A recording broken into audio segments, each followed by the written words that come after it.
اعوذ باللہ من الشیطان الرجیم، بسم اللہ الرحمن الرحیم۔ السلام علیکم ورحمۃ اللہ وبرکاتہ۔ ہمارے جب بچے بڑے ہو رہے ہوتے ہیں تو بڑے سارے ہم گول سیٹ کرتے ہیں اور انہیں مختلف قسم کی پرسنالٹی یا ایک رول میں لانے کی کوشش کر رہے ہوتے ہیں کہ ہمارا بچہ بڑا ہو کے یہ بنے گا، یا ہم خود اگر اپنی ذات کو دیکھیں تو ہم نے کچھ گول سیٹ کیے ہوتے ہیں کہ میں پہلے یہ کروں گا، اس کے بعد یہ اچیو کروں گا۔ میں جیسے کہ ایک بچے کی مثال لیں، اپنی مثال لیں تو جی میں پہلے تعلیم حاصل کروں گا، ایک graduation, post graduation, P H D تک لوگ کرتے ہیں، اور اس کے بعد کیا ہے جی میں ایک اچھی جاب کروں گا، پھر شادی کروں گا، پھر گھر بناؤں گا، گاڑی بناؤں گا، ٹھیک ہے۔ یہ سارے معاملات ہم دیکھتے ہیں کہ عام زندگی میں ہمارے گول تقریباً ایسے ہی جو ہیں وہ سیٹ کیے ہوتے ہیں ہم نے آپس میں۔ لیکن در حقیقت کیا ہم نے کبھی رک کے جاننا ہے کہ یہ ہمارے جو روڈ پاتھ ہیں، ہم نے جو روڈ میپ بنایا ہوا ہے، کیا یہ ٹھیک ہے بھی ہے کہ نہیں؟ مسلمان ہونے کے ناطے ہمارا کیا روڈ میپ ہونا چاہیے، یا ہماری کوششیں، ہمارے اعمال کس ڈائریکشن میں ہونے چاہیے؟ کیا ہم نے کبھی اس کو ویلیڈیشن کی ہے، رک کے اس کو ویریفائی کیا ہے کہ کیا ہم صحیح کر رہے ہیں یا غلط کر رہے ہیں؟ تو یہ بڑا ہی ضروری ہے زندگی گزارنے کے لیے، کیونکہ ہم اس دنیا میں امتحان کے لیے آئے ہیں، اور اس دنیا میں امتحان اگر ویسے ہی دیں گے جس طرح سے اللہ تعالیٰ نے ہمیں بتایا ہوا ہے تو آخرت میں ہم اس کا ایک اچھا اجر پائیں گے۔ جس طرح عام ایگزام میں بھی ہوتا ہے کہ ایک بچہ اگر محنت کرتا ہے تو اس کا نتیجہ بھی وہ اچھا ہی پاتا ہے، لیکن اگر ایک بچہ بالکل لاپرواہی میں زندگی گزارتا ہے اور سلیبس کو ماننے سے ہی انکار کر دیتا ہے، ٹیچر کی باتیں ہی نہیں مانتا اور کہتا ہے کہ یہ سب فضول ہیں، اور اپنی مرضی اور منمانیاں کرتا رہتا ہے، اور اینڈ پہ جب فیل ہو جائے تو اس کا بلیم بھی وہ ٹیچر کو یا لوگوں کو ہی کرتا ہے، تو یہ ایک بہت ہی برا رویہ ہے، یہ شیطانی رویہ ہے۔ جس طرح شیطان نے کہا تھا کہ اے اللہ تم نے ہی مجھے گمراہ کیا آدم کو علیہ السلام کو بنا کے، اگر یہ آدم نہ بنتا تو میں گمراہ نہ ہوتا، کیونکہ وہ پہلے اللہ تعالیٰ کے مقربین میں سے تھا۔ لیکن اللہ تعالیٰ نے اس کے جواب میں بتایا کہ نہیں، یہ تمہارے اندر تمہارا نفس ہی تھا کہ جس نے تمہیں اس بات پہ اجاگر کیا اور اکسایا کہ میں اللہ تعالیٰ کی نافرمانی کروں، تو لہٰذا تم نے اپنی فری ول کو یوز کرتے ہوئے، اپنی مرضی کو یوز کرتے ہوئے ہی یہ قدم تم نے اٹھائے۔ تو جو فرشتے ہیں عین اسی موقع پہ انہوں نے ایک دوسرا رویہ اپنایا، ان کے جو بھی کنفیوژن تھی سوال تھے انہوں نے کیے اور کلیئر کر کے اللہ تعالیٰ کی بات مان لی، لیکن شیطان نے ایسا نہیں کیا۔ تو مسلمان ہونے کے ناطے، ایک اچھے مسلمان اور اللہ تعالیٰ کے مطیع و فرما بردار ہونے کے ناطے ہمیں چاہیے کہ ہم رک کے دیکھیں کہ ہمارے اعمال کس ڈائریکشن میں جا رہے ہیں۔ تو اس کی بہت ہی اچھی مثال سورہ الکہف ہے، 18 نمبر سورت ہے، اس کے اندر آیت 103 اور 106، 3 آیات ہیں، اس کے اندر بڑا ہی خوبصورت قسم کا نقشہ کھینچا گیا ہے اس ساری سچویشن کا۔ تو اس کا ترجمہ ہم پڑھتے ہیں۔ ان سے کہو کیا ہم تمہیں بتائیں کہ اعمال کے لحاظ سے سب سے خسارے میں کون ہے؟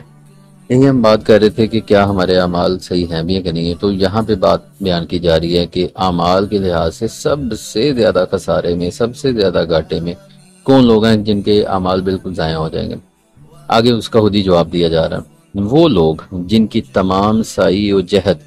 دنیا کی زندگی میں عکارت ہو گئی اور وہ اسی خیال میں رہے کہ وہ بہت اچھا کام کر رہے۔ تو دیکھیں یہ کیا ہم نہیں ہیں کہ جو ہم سوچ رہے ہوتے ہیں ہماری تمام صحیح اور کوششیں دنیا ہی حاصل کرنے میں لگی رہتی ہیں، پہلے پڑھائی کر لیں، پھر گھر لے لیں، گھڑی لے لیں، مال بنا لیں، تو یہ ساری چیزیں ہم کر رہے ہوتے ہیں، اور ہم یہ بھی خیال کر رہے ہوتے ہیں کہ ہم بہت اچھا کام کر رہے ہیں۔ آپ کسی بچے کو دیکھیں گے، کسی بڑے کو دیکھیں گے تو وہ کہے گا کہ فلاں ایسے کر رہا ہے تم ایسے کیوں نہیں کر رہے۔ اگر ایک بندہ بالکل دنیا بنا لیتا ہے، گھر گاڑی بیلنس بنا لیتا ہے، بینک بیلنس وغیرہ، تو اس کو بڑا ہی رول ماڈل بنا کے دوسروں کے سامنے پیش کیا جاتا ہے اور کہا جاتا ہے کہ یہ ہے جس نے اصل کام کیا۔ لیکن اس کے مقابلے میں کوئی ایسا بندہ ہوتا ہے جو کہ مذہبی چیزوں میں انوالو ہو جاتا ہے، ان دنیا داری میں نہیں جاتا، تو اس کو کہا جاتا ہے کہ یہ بالکل برباد ہو گیا، یہ بالکل ناکارہ نکل آیا ہمارے لیے۔ تو اب دیکھیں کہ جو اللہ تعالیٰ کے ہاں معیار ہے وہ تو یہی بتایا جا رہا ہے کہ دنیا کی کوششوں کے لیے اگر آپ کی زندگی چلی گئی اور اسی خیال میں رہے کہ ہم بہت اچھا کام کر رہے ہیں، تو یہ سب سے زیادہ خسارے کے لوگ ہیں، اور ان کا انجام بھی اگلی آیت کے اندر بتایا گیا۔ یہی لوگ ہیں جنہیں اپنے پروردگار کی آیات اور اس سے ملاقات کا انکار کیا، سو ان کے اعمال ضائع ہوئے، اب قیامت کے دن ہم ان کو کوئی وزن نہ دیں گے۔ تو آپ غور کریں کہ یہ وہ لوگ ہیں جو کہ سمجھ رہے تھے کہ ہم بہت کر رہے ہیں، انہوں نے محنت بھی کی، ان تک کوشش بھی کی، برا بلا بھی سنا ایک دوسرے کا، اور پیسہ بنایا اور دنیا کمانے کی کوشش میں لگے رہے، لیکن اللہ تعالیٰ کہہ رہا ہے کہ یہی لوگ ہیں کہ جنہوں نے اللہ تعالیٰ کی ملاقات سے انکار کیا اور اس کی آیات یعنی نشانیوں سے انکار کیا۔ نشانیاں ان کو نظر آتی رہیں، لوگوں نے بھی منع کیا اور قدرت کی بھی بڑی ساری نشانیاں ان کے سامنے آتی رہیں، لیکن انہوں نے آنکھیں بند کی اور اس سے انکار کیا اور اللہ کی ملاقات سے انکار کیا۔ تو کیا ہوا کہ ان کے اعمال ضائع ہو گئے، اب جو بھی وہ محنت کرتے رہے وہ سب ضائع ہوگی، اور اب قیامت کے دن کوئی ان کو ہم وزن نہ دیں گے ان کے اعمال کا، ان کا بدلہ یہی جہنم ہے۔ اب اس کا رزلٹ اناؤنس ہو رہا ہے کہ ان کا بدلہ یہی جہنم ہے، اس لیے کہ انہوں نے انکار کیا اور میری آیتوں اور میرے رسولوں کا مذاق اڑایا۔ تو یہ دیکھیں رزلٹ یہ ہے کہ جہنم اناؤنس ہو گئی ہے، اور اس کی وجہ بھی بتائی جا رہی ہے کہ انہوں نے آیات کا یعنی کہ اللہ تعالیٰ کی نشانیوں کا اور اس قرآن کے اندر جو باتیں بتائی گئی ہیں آیتوں کی شکل میں اس کا انکار کیا، اور رسولوں کا مذاق بنایا، یعنی جو رسولوں نے شریعت بتائی، زندگی گزارنے کے طریقے بتائے، عمل پیرا ہونے کی اچھی باتیں بتائیں، تو ان لوگوں نے مذاق اور ٹھٹھا کر دیا۔ ہم بھی اپنے ارد گرد دیکھتے ہیں بڑے سارے ایسے لوگ ہیں جو کہ شریعت کا مذاق بنا رہے ہوتے ہیں اور جسٹیفائی اس طرح سے کر رہے ہوتے ہیں کہ جی یہ تو پرانے زمانے کی باتیں ہیں، 1400 سال پہلے زندگی گزارنے کے یہی طریقے ہو سکتے ہیں، لیکن آج کل ہم اس طریقے سے زندگی نہیں گزار سکتے، ابھی ہم 20ویں صدی میں جیتے ہیں، دنیا چاند پہ چلی گئی۔ اس طرح کے جو جملے ہمیں بڑے عام سننے کو ملتے ہیں، اور جو دین اسلام کے اصول ہے اس کو دقیانوسی اور نعوذ باللہ یہ بتایا جاتا ہے کہ بہت ہی پرانے ہیں اور زندگی گزارنے کا طریقہ بڑا آؤٹ ڈیٹڈ ہے، نعوذ باللہ۔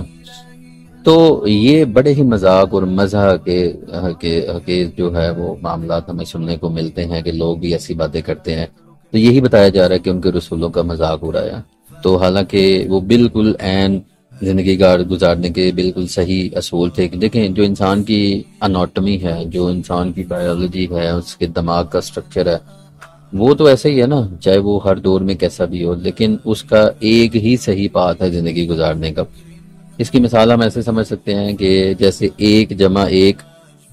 اگر ہم کریں تو میتھ کے اندر ہم 2 اس کا رزلٹ ہم لے لیتے ہیں، تو دس از دا اونلی، یہ صرف اور صرف ایک ہی اس کا صحیح آنسر ہے، اس کے علاوہ جتنے بھی آنسر ہوں گے وہ غلط ہوں گے۔ تو لہذا زندگی گزارنے کا بھی ایک ہی صحیح طریقہ ہو سکتا ہے جو کہ اللہ اور اس کے رسول نے ہمیں بتایا۔ تو اگر ہم بڑے سارے جو مغربی لوگ ہیں ان سے انسپائر ہو کے، ان کی فلسفی اور تھیوریوں سے انسپائر ہو کے ان کو زندگی میں لے کے آنا شروع کر دیں اور اس طرح اپنی زندگی گزارنا شروع کر دیں، تو اس کی بہت ساری باتیں ہمیں نظر آنی شروع ہو جاتی ہیں۔ آپ دیکھیں گے تو ویسٹ کے اندر بڑے سارے معاملات ہیں، انہوں نے خاندانی نظام کو پہلے تباہ کیا،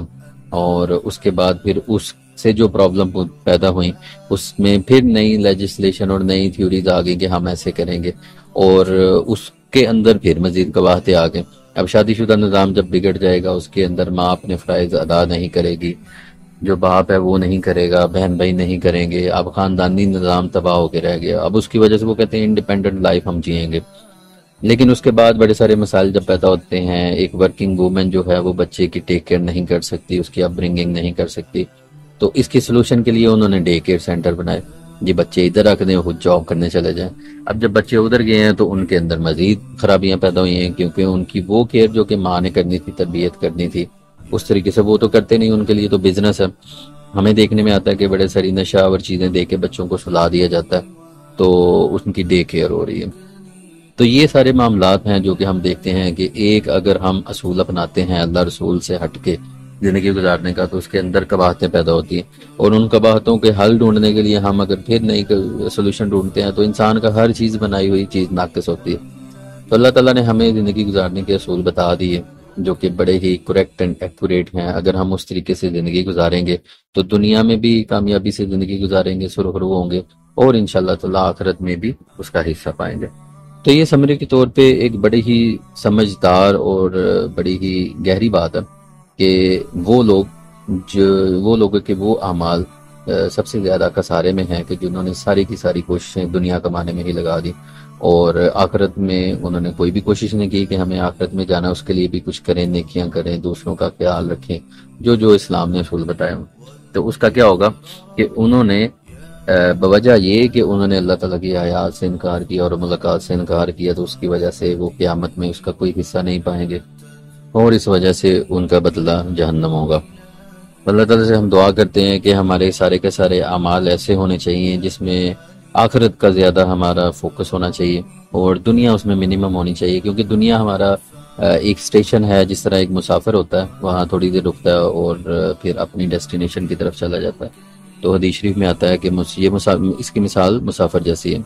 تو لہٰذا ہمیں زندگی ایسے ہی گزارنی ہے، اور زیادہ سے زیادہ ہماری کوششیں آخرت کے لیے ہونی چاہیے، تاکہ ہم آخرت میں حصہ پائیں اور جنت کے حقدار ہوں۔ تو اللہ تعالیٰ ہمیں توفیق عطا فرمائے کہ ہمیں دنیا اور آخرت دونوں میں اسلام کے اصولوں پہ عمل پیرا ہونے کی ہمیں توفیق عطا فرمائے، قرآن پاک کو سمجھنے کی، اس پہ عمل کرنے کی ہمیں توفیق عطا فرمائے۔ السلام علیکم ورحمۃ اللہ وبرکاتہ۔